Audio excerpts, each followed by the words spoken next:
la lucha contra el narcotráfico, por supuesto que de pronto vemos el trabajo que hacen las autoridades en diferentes partes del mundo, en Estados Unidos, en Colombia, incluso en Europa y por supuesto en México, y de pronto pareciera que esta guerra la están ganando los criminales. Hay mucho trabajo que hacer, sobre todo para evitar que la droga siga llegando hasta nuestras calles y sobre todo a manos de nuestros niños, de nuestros jóvenes. Por ejemplo, la Policía Municipal en la República Mexicana es una de las corporaciones que más ha enfrentado, pero sobre todo ha sufrido las bajas cuando trata de enfrentar a los delincuentes. Y qué decir de los migrantes. Muchos de estos terminan siendo víctimas de estos grupos delincuenciales. De esto vamos a platicar hoy en Narcoimpacto. Si está listo, comenzamos.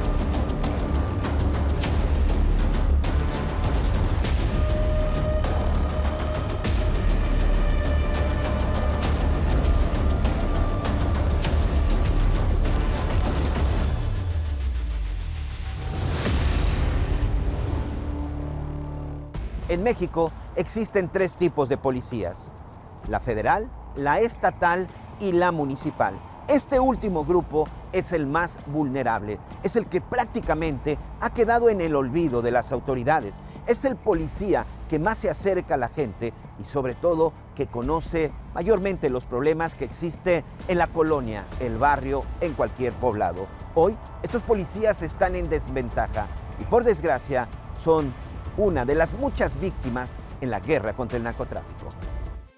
Los nombres de los directores que apoyan las 4 letras. El nombre de los directores es Mari Martínez, Joel Mora. ¿De dónde son los directores? Joel Mora es de La Manzanilla y Mari es de Concepción de Buenos Aires. Ellos los mandan a puntear a los cruceros y todo eso, ¿verdad? Sí, nomás cuando entra el gobierno o así. Cuando entran los verdes. Así es. En México, los policías están en la mira de las mafias. Cada 24 horas ejecutan por lo menos a un agente de las fuerzas del orden.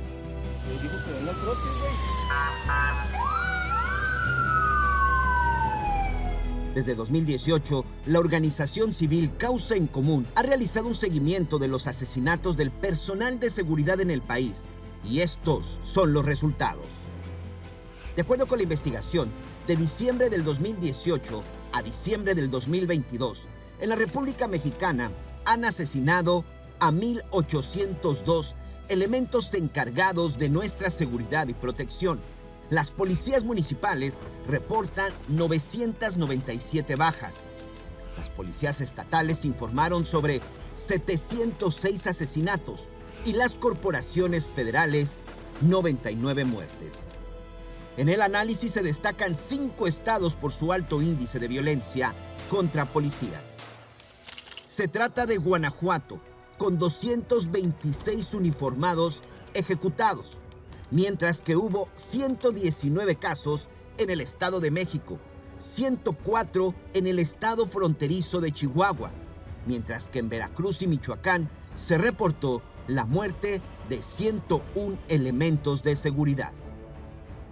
Definitivamente nuestras policías están en una gran desventaja frente al crimen organizado, que todos han dejado crecer. Y yo digo todos, me refiero a los últimos 5 presidentes y al presidente actual, pero nadie había dejado crecer a la delincuencia organizada como lo ha hecho este gobierno. Desde hace por lo menos 10 años, hemos sido testigos de cómo muchos elementos de seguridad alrededor del país han levantado la voz para exigir lo esencial en su trabajo: patrullas, chalecos antibalas, por supuesto armas y municiones, no solo para enfrentar a la delincuencia, en ocasiones incluso para defender a sus propias familias. Muchas de estas protestas incluso han provocado la destitución de algunos mandos policíacos, pero la mayoría de las veces la verdad es que no pasa absolutamente nada. Dicen que ya no aguantan más.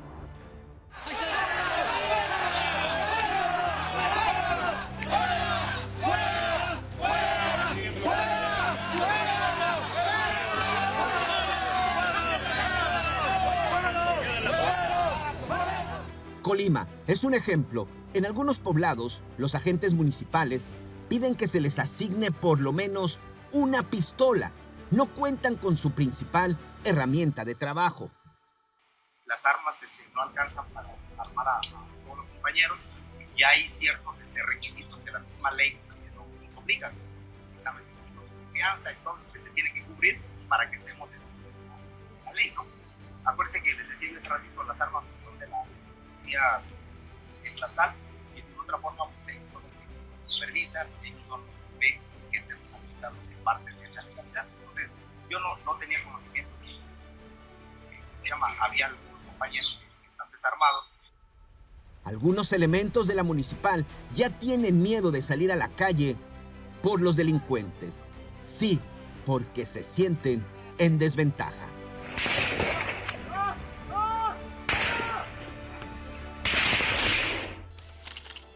Los policías municipales son quienes más sufren en la operación.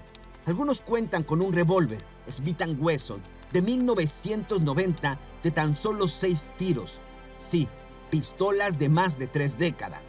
Otros cuentan con una pistola Glock calibre 9 milímetros, un cargador por elemento y una patrulla de la cual ellos pagan el mantenimiento y la gasolina en la mayoría de las ocasiones, y muchas veces hasta las balas. Mientras los narcotraficantes en su armamento básico cuentan con pistolas automáticas, rifles de asalto AK-47, sí, de los llamados cuernos de chivo. Se les han encontrado más de 6 cargadores por persona y cientos de proyectiles, vehículos monstruos con blindaje y hasta drones cargados con explosivos. Así es como enfrentan a la delincuencia. Alejandro Zuna Ríos. Él era comandante primero del CEJUDES, del estado de aquí de Culiacán. Lo vinieron a matar aquí a nuestra casa. A la niña las acostó y le dijo pues que de donde él estuviera que siempre las iba a cuidar. Y yo le dije que sí, porque no estaba hablando así, pero no nos dio oportunidad. Dijo, ya me voy a meter a dormir, dijo, ya es tarde. Y en cuanto cerró la puerta de la casa, empezaron los disparos. La otra niña me decía, mamá, están matando a mi papito, me dijo. Y le dije, quédense aquí, le dije, no vayan a salir para nada, le dije. Y yo me salí, porque ya no se escuchaban balazos. Cuando yo salí ahí, estaba un hombre y le dio el tiro de gracia en mi presencia. Así las cosas, principalmente de los policías municipales y estatales, los que enfrentan a la delincuencia en México, los que aparecen en estas imágenes, quienes en los últimos años han luchado en desventaja contra la delincuencia y se han llevado la peor parte. Cientos de hombres y mujeres que han muerto en cumplimiento del deber. En esta misma. ¡Ah! ¡Ay! ¡Güey! ¡Vámonos! ¡Vámonos! ¡Vámonos! ¡Vámonos! Una bomba, explotó una bomba. Tamaulipas, sin duda, ha sido considerada como una de las fronteras más peligrosas y sobre todo en disputa por los grupos del narcotráfico. Su ubicación con el vecino país del norte pues lo hace un lugar perfecto para el trasiego de droga. Ya desde hace varias décadas, una organización criminal se ha apoderado de este estado al norte del país. Estoy hablando del Cártel del Golfo, encabezado en su momento por Osiel Cárdenas Guillén.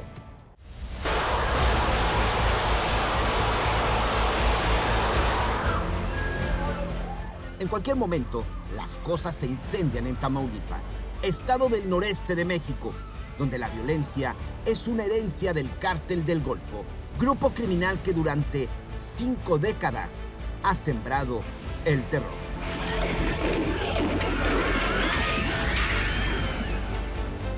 Todo inició con Juan Nepomuceno Guerra, quien fundó el Cártel del Golfo y comenzó con el contrabando de whisky hacia los Estados Unidos. En 1980 se introdujo al tráfico de marihuana y cocaína. La frontera de Tamaulipas llamó su atención porque es la puerta más importante de entrada a la Unión Americana. Tan solo durante el 2022, las exportaciones de mercancías legales representaron para el país más de 500,000 millones de dólares.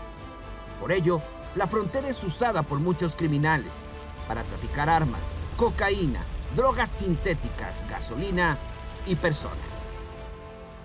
La frontera más cercana a los principales centros urbanos del país y es la frontera importante del lado hacia la costa este de los Estados Unidos. Esas condiciones lo han hecho propicio para ser un centro de operaciones de diversas formas de tráfico ilícito, ¿no? Tráfico de drogas, tráfico de personas, etc. Juan Nepomuceno Guerra fue detenido por delitos menores. Su sobrino Juan García Ábrego quedó al frente de la organización criminal, pero en 1996 también fue detenido y enviado a los Estados Unidos. Toma la dirección del cártel Salvador Gómez Herrera. Él fue asesinado en 1989 por su supuesto amigo y socio Osiel Cárdenas Guillén, quien a sangre y fuego tomó el liderazgo de la organización criminal. Lo llamaron el Matamigos. Potenció sus actividades y logró expandir su imperio hacia Europa, África, prácticamente todo el continente americano. Tírale, eso. Bien cubierto. Tírale. Cárdenas Guillén consiguió corromper a 40 integrantes del Grupo Aeromóvil de Fuerzas Especiales del Ejército Mexicano. Les llamaban gafes. Todo para formar el temido brazo armado del Cártel del Golfo, los Zetas, clave que, por cierto, usaba este grupo de la milicia entrenado para matar. Soldados de élite que se pueden comparar con los SEALs de la Marina de Estados Unidos, fueron adiestrados en Israel, Francia y Estados Unidos. Tenían entrenamiento contraterrorista y en batallas por aire y tierra. Uno de los crímenes que marcaron a los Zetas como uno de los grupos de asesinos más despiadados fue la masacre de San Fernando en agosto de 2010 en el ejido del Huizachán, ubicado en el centro norte de Tamaulipas. Las víctimas, 58 hombres y 14 mujeres, todos migrantes, fueron amarrados de pies y manos y recibieron el tiro de gracia en la cabeza. Sus cuerpos fueron encontrados, apilados y abandonados. En ese momento, el Cártel del Golfo tuvo un crecimiento importante. Era prácticamente toda una empresa, pero en el 2003, sin duda sufrió uno de los golpes más importantes. El ejército mexicano detuvo a su líder en ese momento, Osiel Cárdenas Guillén, el Matamigos, quien por cierto después fue extraditado a los Estados Unidos, en donde fue condenado a 25 años de prisión. Dicen las autoridades y sobre todo los expertos en la Unión Americana que en el 2024 podría quedar en libertad. El grupo criminal se quedó sin dirección y en 2010 los Zetas se separan del cártel y forman su propia organización. La disputa entre el Cártel del Golfo y los Zetas, que disparó los niveles de violencia iniciados hace una década, ha venido cediendo en intensidad, aunque persisten varios grupúsculos, fragmentos, células conectados con unos o con otros. Pero ciertamente ya no, o sea, los Zetas están muy lejos de lo que fueron hace 10 años. El Cártel del Golfo es una sombra de lo que alguna vez fue. Sin embargo, Tamaulipas sigue siendo territorio de guerra. Sus habitantes son sometidos por este grupo de criminales.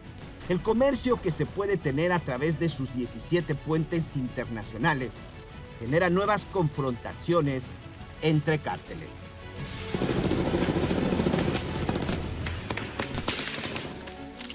Actualmente, 11 grupos del crimen organizado se disputan la plaza. Estamos hablando del Cártel del Noreste y su brazo armado, la llamada Tropa del Infierno. Grupo Sombra, Los Metros, Zetas Vieja Escuela, Columna Armada, Pedro J. Méndez, Los Escorpiones, Gama 16, CDX, Los Rojos y finalmente el Cártel Jalisco, Nueva Generación. Los grupos criminales buscan hoy dominar las rutas y la migración es uno de los nuevos mercados. En Tamaulipas hay más de 33,000 migrantes abandonados a los que pueden extorsionar, secuestrar, violar y asesinar. La batalla sigue en las calles. y escenas como la de junio del 2021, donde un grupo de hombres armados asesinó a sangre fría a 15 civiles en una de las avenidas principales de Reynosa, al norte de Tamaulipas. Una violencia que lamentablemente parece normalizarse, algo que por supuesto no podemos permitir.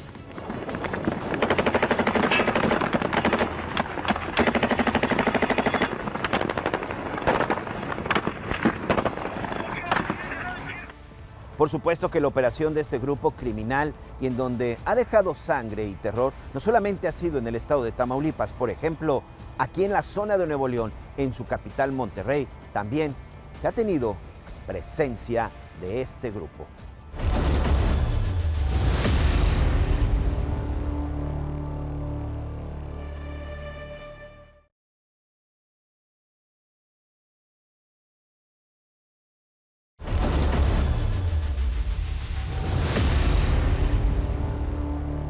Y por supuesto que para enfrentar esta guerra y sobre todo esta lucha que está teniendo el Cártel del Golfo, los Zetas, han surgido nuevas organizaciones.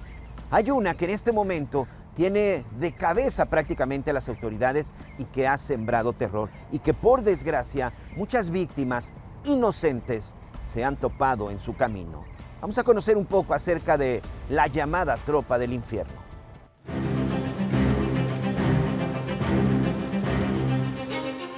Este era el hombre más peligroso del momento. Se anunció su captura el 4 de marzo de 2015. Es el Z-42, Óscar Omar Treviño Morales, máximo jefe del temido Cártel de los Zetas. Fue detenido en una lujosa residencia del municipio de San Pedro Garza García, en la zona metropolitana de la ciudad de Monterrey, Nuevo León, y uno de los lugares con más altos estándares de vida en México, muy cerca con la frontera de Estados Unidos. El gobierno mexicano lo consideró como el golpe final para un cártel de la droga.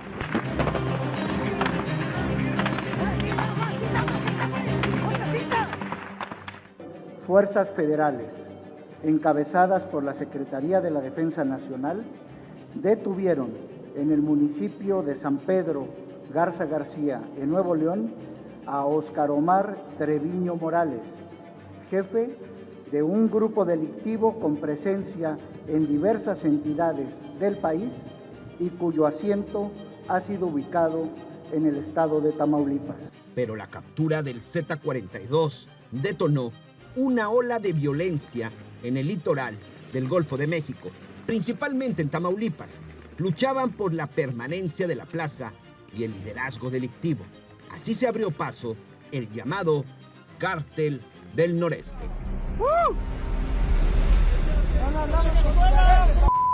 Esta organización delictiva extendió sus operaciones en 8 entidades: Tamaulipas, Nuevo León, Coahuila, Zacatecas, Morelos, San Luis Potosí, Veracruz y Tabasco. De inmediato ampliaron su catálogo delictivo más allá del narcotráfico. Incursionaron en el secuestro, extorsión, robo de vehículos, trata de personas, lavado de dinero, control de la prostitución y el robo a mano armada. El líder del grupo fue identificado como Juan Gerardo Treviño Chávez, alias El Huevo, por el que se ofrecía una recompensa de casi $100,000. Un hombre con descendencia criminal. Es el sobrino de los hermanos Óscar Omar y Miguel Ángel Treviño Morales, el Z-42 y el Z-40. Pronto conformó alianzas criminales y se ganó enemigos en el mundo del narcotráfico. Somos el CJNG y no andamos engañando a nadie. Los durangos no son ni de Sinaloa, no tienen ni bandera propia. Ahora andan junto con los del Cártel del Noreste. Todos los muertos que han dejado colgados y tirados en Fresnillo y Pánfilo Natera son puras personas inocentes. Por supuesto, su principal sede y centro de operaciones es el estado de Tamaulipas, en donde en los últimos años han sembrado el terror. ¿De qué manera? Ejecuciones a plena luz del día, ataques muchas veces a personas inocentes, han asesinado al azar.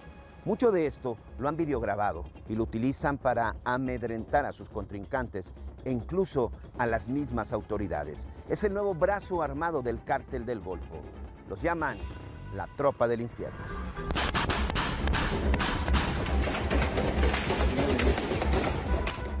Son conocidos por su brutalidad. Se disputan el territorio de Tamaulipas con organizaciones criminales como los Zetas Vieja Escuela y el Cártel del Golfo. El horario no importa para los enfrentamientos. En redes sociales también hacen campaña de terror. Los malos policíacos, Cárdenas, Comalcalco, Paraíso, Jalpa, Cunduacán, venimos de nuevo por las plazas. Comienza la limpia, o se alinean con nosotros o se mueren a la CDN. La operación de la Tropa del Infierno llega a los límites con Estados Unidos. Desde el Puente 1, en Tamaulipas, así se escuchan los disparos. Esto ha puesto en alerta a la Agencia Antidrogas de los Estados Unidos, la DEA. Y es que también cobran peaje fronterizo. Ajá. Hay que pagar una cuota por el cartel noreste porque todavía nadie te moleste, padre. Sí. Guárdame el teléfono, por favor, porque no te lo quiero quitar. Ok. Guárdamelo. Oh, no, que tenemos el mapa nomás. Bueno, hijo, hay que ponerle $1000 aquí para la mañana, 500 y 500 para que se me vayan bien. Le voy a dar una clave. Ok. ¿Y esa pastilla se te cayó? No, son Tyler, no les. Por si la andabas buscando. Es para la protección de ustedes, viejo. Yes. Ayúdale tú, viejo, también. Ya no, en efectivo no teníamos, ya. Ahorita nos quitaron ahí en el... En marzo del 2022, fuerzas federales detuvieron al líder del Cártel del Noreste, Juan Gerardo Treviño Chávez, el Huevo. Eso desató el infierno en Tamaulipas. Sin embargo, hay un nuevo líder para esta mafia. Se llama Juan Cisneros Treviño. Le apodan el Juanito. Bajo sus órdenes, la Tropa del Infierno sigue patrullando el noreste de México.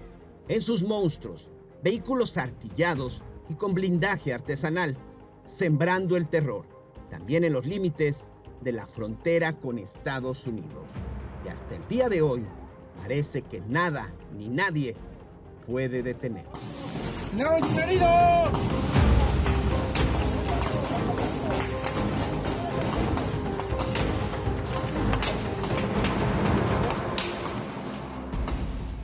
Y del norte del país, vámonos hasta el sur, a Chiapas. Sin duda, uno de los estados más hermosos de la República Mexicana, pero que lamentablemente no se ha salvado de ser escenario de diferentes enfrentamientos entre grupos ya no solamente criminales, también paramilitares. De ahí arriba están viniendo.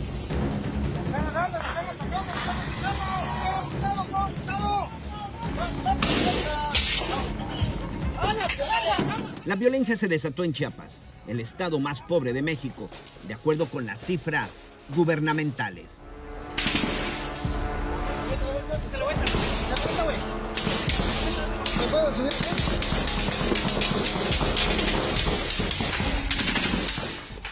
El 8 de julio del 2021, la célula armada Los Ciriles emboscó a policías y elementos del ejército que pretendían despejar un bloqueo carretero en Panteló, municipio de la zona de montañas al norte del estado. El saldo, 9 elementos de seguridad heridos. Era la primera de muchas incursiones armadas en los meses siguientes. Aquí la autoridad parece que pierde el control, particularmente en las zonas indígenas donde organizaciones criminales establecieron auténticos cercos de terror. El mejor ejemplo es el desplazamiento de más de 2,000 habitantes de las regiones de Panteló, Chenaló y Simojovel durante 2021 y 2022, quienes por miedo abandonaron sus hogares y todo lo que tenían. Lo que está sucediendo en Panteló y en otros sitios donde hay grupos que están actuando de manera violenta, pero no representan ningún riesgo a la estabilidad, a la gobernabilidad. Ya se está actuando. No se trata de los conflictos que vienen de tiempo atrás, son cosas nuevas, gente que está optando por la violencia en esa región, pero ya estamos actuando. Chiapas, estado del suroeste de México, donde más del 70% de su población total, 5.544.000 personas, viven en condiciones de pobreza. La entidad comparte con Guatemala 596,52 millas de frontera. Datos del semáforo delictivo de Chiapas indican que durante el 2022 en el estado se registraron 475 homicidios. Las organizaciones criminales que operan en el estado hoy son las pandillas La Mara Salvatrucha 13 y Barrio 18, así como los cárteles de Sinaloa, El Golfo y Jalisco Nueva Generación, con su grupo armado Los Ciriles, quienes pelean por el control del territorio. A los Ciriles también se les atribuye el secuestro de comunidades enteras, en donde incluso han decretado toques de queda y la muerte de 200 indígenas en los últimos 3 años. Por estos hechos tan dolorosos, fuimos platicando y reflexionando que debemos defender la vida de nuestras comunidades y así poco a poco, en silencio, fuimos formando nuestra autodefensa para nuestro pueblo de Panteló. Y así decidimos entrar en el pueblo de Panteló el 7 de julio de 2021. A las 4 de la madrugada entramos, no para atacar el pueblo, sino para expulsar a los sicarios y a los narcotraficantes, el crimen organizado. Entramos por no queremos más muertes. Y para frenar a los Ciriles, surgió desde el 2021 el grupo de autodefensa llamado El Machete. El Machete fue bien recibido por indígenas tzotziles de Panteló y poco a poco algunos se sumaron a ellos. Por supuesto que estos diferentes ataques provocó que muy pronto este grupo empezara a ser rechazado y ya muchos pobladores no los apoyaban, sobre todo porque estaban propagando el terror y había muchas amenazas. Por ejemplo, hasta el día de hoy hay 21 personas desaparecidas que, de acuerdo con esta organización, presuntamente tenían vínculos con el crimen organizado, situación que nunca se comprobó.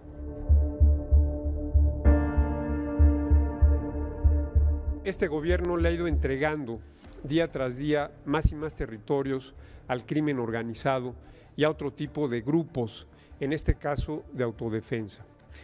Se trata de un estado fallido, Chiapas, y literalmente un estado fallido, donde no hay presencia del Estado, donde grupos armados de diferente índole han tomado el control territorial y el control de poblaciones completas. Pero la violencia en Panteló no es un caso aislado.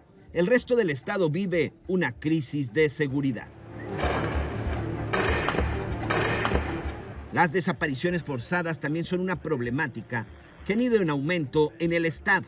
El tramo carretero que conecta a Chamic, Comalapa y Comitán es llamado el Triángulo de la Muerte. Ahí está ardiendo un carro. 30 personas fueron secuestradas en el cuarto trimestre del 2022. Fue aquí donde se vio por última vez a los hermanos Radú y Daniel Pérez Bautista.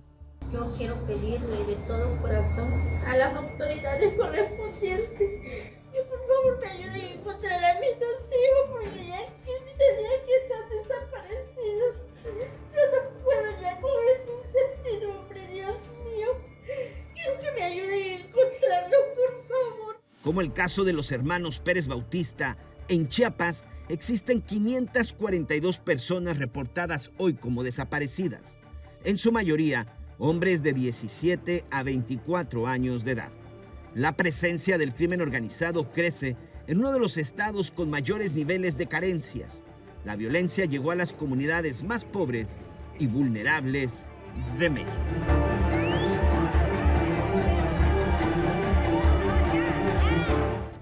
Para muchos podrá haber una explicación y hasta justificación cuando se dan este tipo de levantamientos. La verdad es que todo aquel que vaya en contra de la ley, por supuesto que también debe ser considerado un criminal.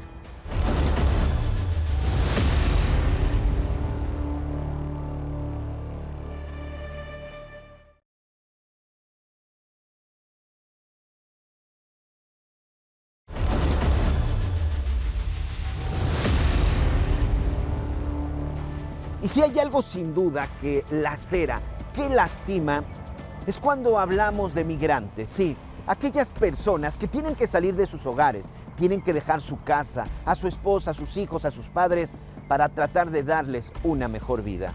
Muchos ingresan precisamente por la zona sur de México para llegar y alcanzar el llamado sueño americano a los Estados Unidos. Por desgracia, la ruta que tienen que recorrer muchas veces se convierte en un auténtico infierno.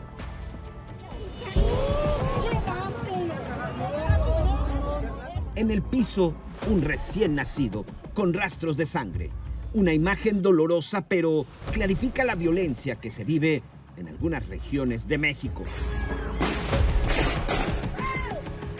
Así es, un bebé herido de bala y otro niño con una lesión grave en la pierna. Al interior de la camioneta, 2 mujeres masacradas. Algunas personas intentan ayudar, pero todo es confusión. El pequeño continúa en el piso. Nadie intentó levantarlo. Se escuchan gritos. Dicen que hay que esperar a la policía de la localidad de Comalcalco, en Tabasco, un estado que se encuentra en la segunda ruta más utilizada por la mafia mexicana. Se le conoce como la Ruta del Golfo de México. Tiene 30 años de operación. Inicia en Campeche, pasa por Tabasco, hacia el norte por todo el estado de Veracruz y por último, Tamaulipas. Cocaína, heroína y drogas sintéticas de Colombia y Centroamérica llegan primero al puerto de Ciudad del Carmen y después a bases marítimas cercanas a Dos Bocas y Paraíso en tierras tabasqueñas, Coatzacoalcos y Veracruz Centro y Altamirano en Tamaulipas. Casi en la frontera con Estados Unidos, un tráfico de drogas que ha evolucionado y no se ha podido parar. Alerta un comisionado de la Policía Federal que combatió de manera directa al crimen organizado. Toda esa porosidad de la frontera es lo que ha permitido también de alguna manera a extender el mercado de trasiego de drogas, porque estamos hablando que es aéreo, que es marítimo, tanto en la frontera, tanto en el Golfo, el Caribe o por todo el Pacífico, lo que hemos hablado de submarinos, ¿no? Lanchas rápidas con cierta autonomía. En Campeche las Fuerzas Armadas se han centrado en las aduanas, y es que la lucha por los cargamentos de drogas son encarnizadas.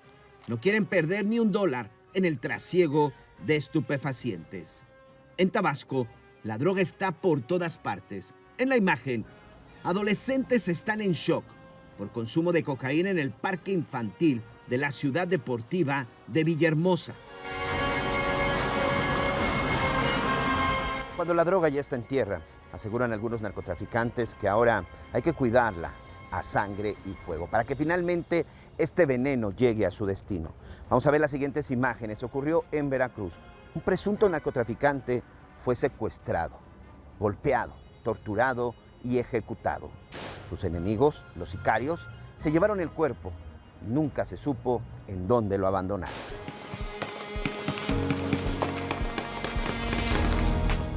Cinco grandes organizaciones se disputan la llamada Ruta del Golfo. Se trata del Cártel de Sinaloa, Cártel Jalisco Nueva Generación, Cártel del Noreste, el disminuido Cártel del Golfo y Zetas, la vieja escuela. Ellos son los que cometen los secuestros, extorsión, robo de combustible. También controlan la prostitución, así como el tráfico y trata de personas, sobre todo extranjeros. Sí, hombres y mujeres que salieron de sus países en busca de una mejor vida para ellos y su familia, en donde el precio puede ser hasta la vida. ¡No somos delincuentes!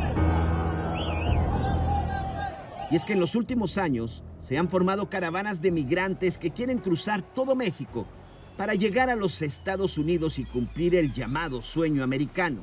Los contingentes los llegan a conformar hasta 4,000 personas. Los mexicanos o guatemaltecos, salvadoreños, hondureños, jamaiquinos, cubanos, pagan hasta 60,000 o 70,000 pesos por un transporte que los lleve hacia los Estados Unidos de Norteamérica. Y evidentemente que son engañados. Todos buscan esta máquina, le llaman la bestia. También se le conoce como el tren de la muerte, debido a que se ha convertido en el transporte referente de los que buscan la frontera de Estados Unidos. En el trayecto van sobre los vagones, poniendo en riesgo su vida. En cada momento, segundo, el viaje es largo. Algunos se enferman, los secuestran o asesinan. Todos ponen en juego la vida, como este hombre que intentó trepar a un vagón, resbala y el tren le pasa encima. Sufrió una mutilación. Su pierna quedó cerca de los rieles. Se arrastra de dolor. Pide ayuda a un hombre. Es imposible que se ponga de pie. Dejó la vida en México, donde inicia la ruta del Golfo, el trayecto de la muerte para muchos migrantes.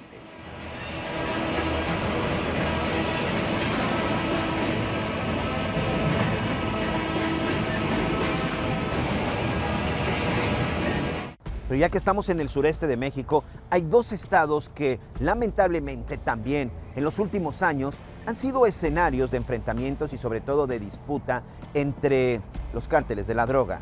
A nivel mundial son reconocidos por sus bellezas naturales, pero lamentablemente este también ha sido uno de los principales objetivos de los narcotraficantes, en donde por desgracia también mucha gente inocente ha perdido la vida.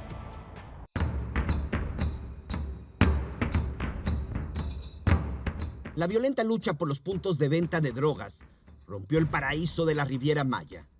El 5 de noviembre de 2021, la bahía de Petempich, en Quintana Roo, estaba lista para la diversión, pero 15 hombres armados iniciaron una cacería.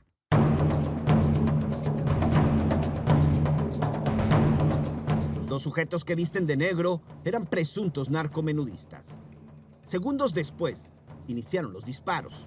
Uno de los probables vendedores de drogas cae en la arena y es sometido. Sicarios de la mafia ingresaron a las instalaciones de un hotel ocupado en su mayoría por extranjeros.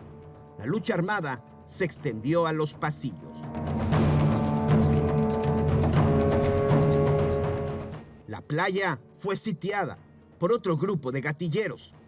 Arrastrándose sobre la arena, se observa al primer sujeto que después ejecutaron. En el hotel, empleados y clientes estaban aterrados. Se escondieron entre las habitaciones, en las bodegas, intentando salvar la vida de la guerra que los narcotraficantes mantienen por el puerto de uno de los principales trampolines de la droga hacia Estados Unidos. Se trata de la península sur de México, donde se reciben y envían cargamentos de droga por aire, tierra y mar.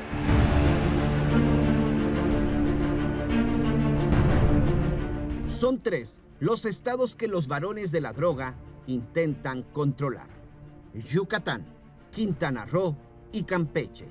Ese es el campo de batalla de 9 organizaciones: el Cártel de Sinaloa, Cártel Jalisco Nueva Generación, Cártel del Golfo, los Talibanes, los Pelones, los Zetas Vieja Escuela y 3 grupos locales.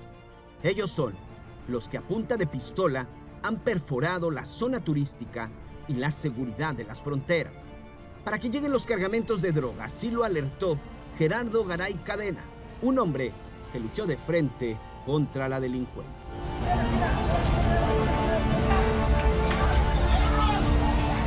Toda esa porosidad de la frontera es lo que ha permitido también de alguna manera a extender el mercado de trasiego de drogas, porque estamos hablando que es aéreo, que es marítimo, tanto en la frontera, tanto en el Golfo del Caribe. Este fue un aterrizaje forzoso. Ocurrió el 5 de julio de 2022.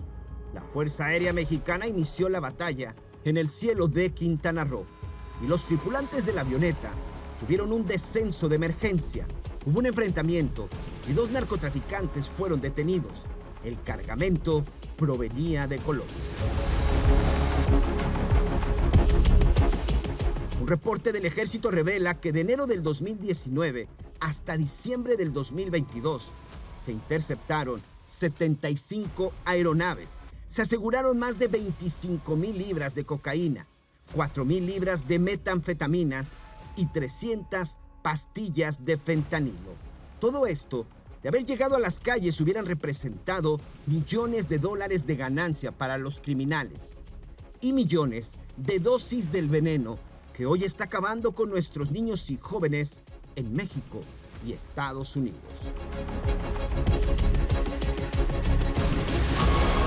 En la zona de la península también se han detectado semisumergibles. Por supuesto, son hechos de manera artesanal, rústicos. Muchos de estos aseguran que vienen desde la zona de Colombia y también de Venezuela. Sin embargo, las autoridades han detectado que en varias ocasiones los narcotraficantes ya los utilizan como señuelos y que los cargamentos verdaderamente importantes llegan por otras vías. Por lo menos así lo ha documentado el experto en seguridad desde hace 2 décadas, Raúl Benítez.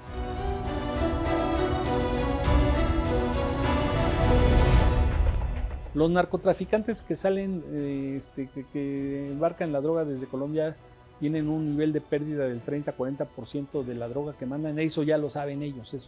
Esta pérdida es pérdida calculada y se la cargan al precio final en Estados Unidos.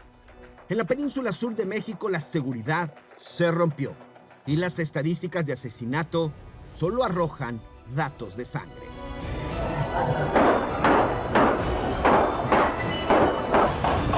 A la se armó la tracatera.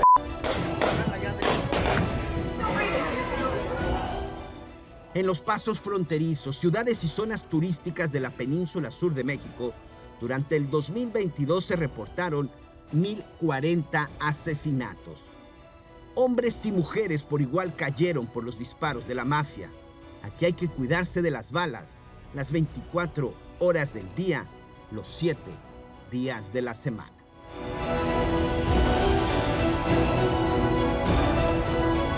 Aguas, banda, balacera, acá en corto, balacera.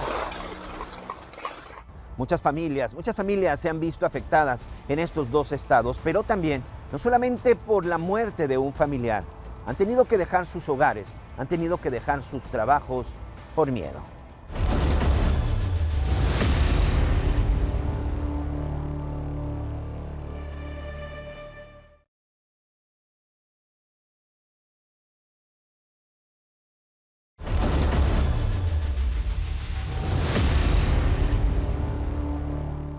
¿Pero por qué? Porque para estos criminales es muy importante el sureste de México, por la llamada ruta colombiana, sobre todo la ruta marítima.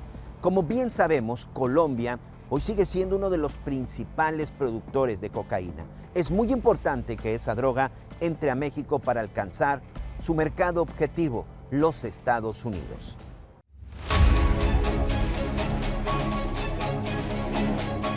Millones de vidas fueron salvadas gracias al decomiso de 3,527 libras de cocaína provenientes de Colombia, con un valor de más de 20 millones de dólares. Fueron incautados en la Ciudad de México, el destino final, Estados Unidos, país donde el costo se pudo duplicar de haber concluido el trasiego. El cargamento llegó vía marítima al sur de México. Por tierra se trasladó a la capital del país para continuar oculta en un tráiler con dirección a Los Ángeles, California. Esta es la ruta que siguen utilizando entre Colombia y México para el tráfico ilegal de drogas.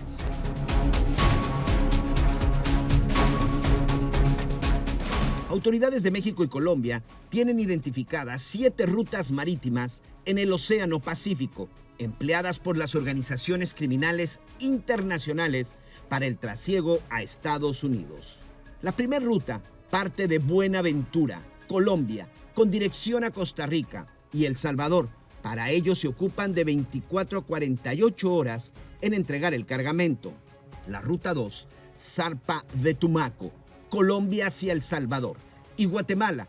Tiempo utilizado de 5 a 7 días el embarque. Ruta 3 sale de Esmeraldas, Ecuador, y llega a las costas de Guatemala y Chiapas, México. La duración del traslado de la droga se estima en 1 semana. La cuarta ruta zarpa desde San Lorenzo, Ecuador, con destino final las costas de Oaxaca y Guerrero en México. Son 8 días de recorrido. Para la ruta 5 son 5 días de viaje desde Puerto Rico, Ecuador, para llegar a las costas de Michoacán y Guerrero en México. La ruta 6 inicia en la playa Puerto Rico de Ecuador y con destino a las tierras de Jalisco y Sinaloa en México. Aquí se utilizan hasta 11 días de traslado. Y finalmente la ruta 7, que tiene como punto de partida a Yampe, Ecuador, hacia Sinaloa, México. Para entregar la droga se necesitan de 13 a 15 días de viaje. En el Océano Atlántico también se detectó la ruta denominada el Canal de Yucatán.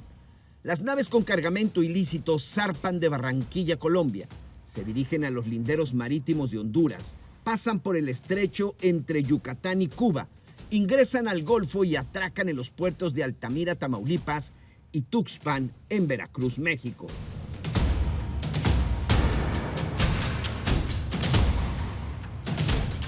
Se han encontrado otras rutas cuando se identifican esas, a través de temas que tienen que ver con mar, o siempre van a encontrar una zona con el nivel de porosidad que evidentemente hay en México. El precio de la cocaína se incrementa más de 7 veces, desde que sale de Colombia hasta que llega a las calles de Estados Unidos. En el país de origen tiene un costo de $1,587 por libra. Llegando a Guatemala, crece a $6,032. Al estar en México se estima un valor de más de $7,000, mientras que en Estados Unidos el costo final de la libra del polvo blanco es de $136,000.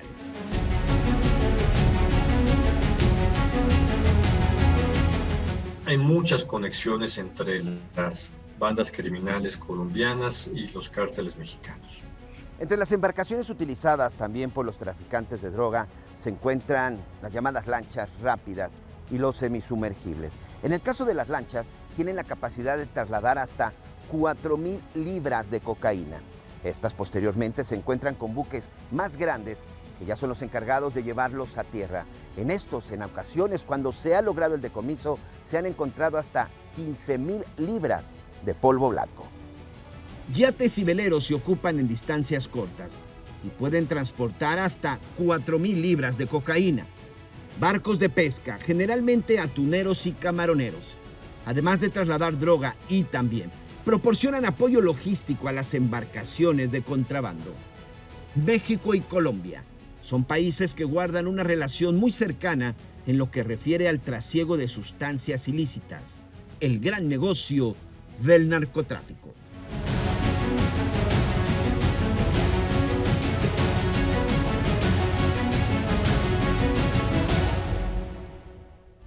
El día de hoy, si me lo permite, Narcoimpacto, vamos a hacer una reflexión muy importante acerca de los migrantes. Sí, de esos hombres y mujeres que están dispuestos a dejar todo, sacrificando en ocasiones su propia vida para tratar de darle a sus seres queridos lo mejor.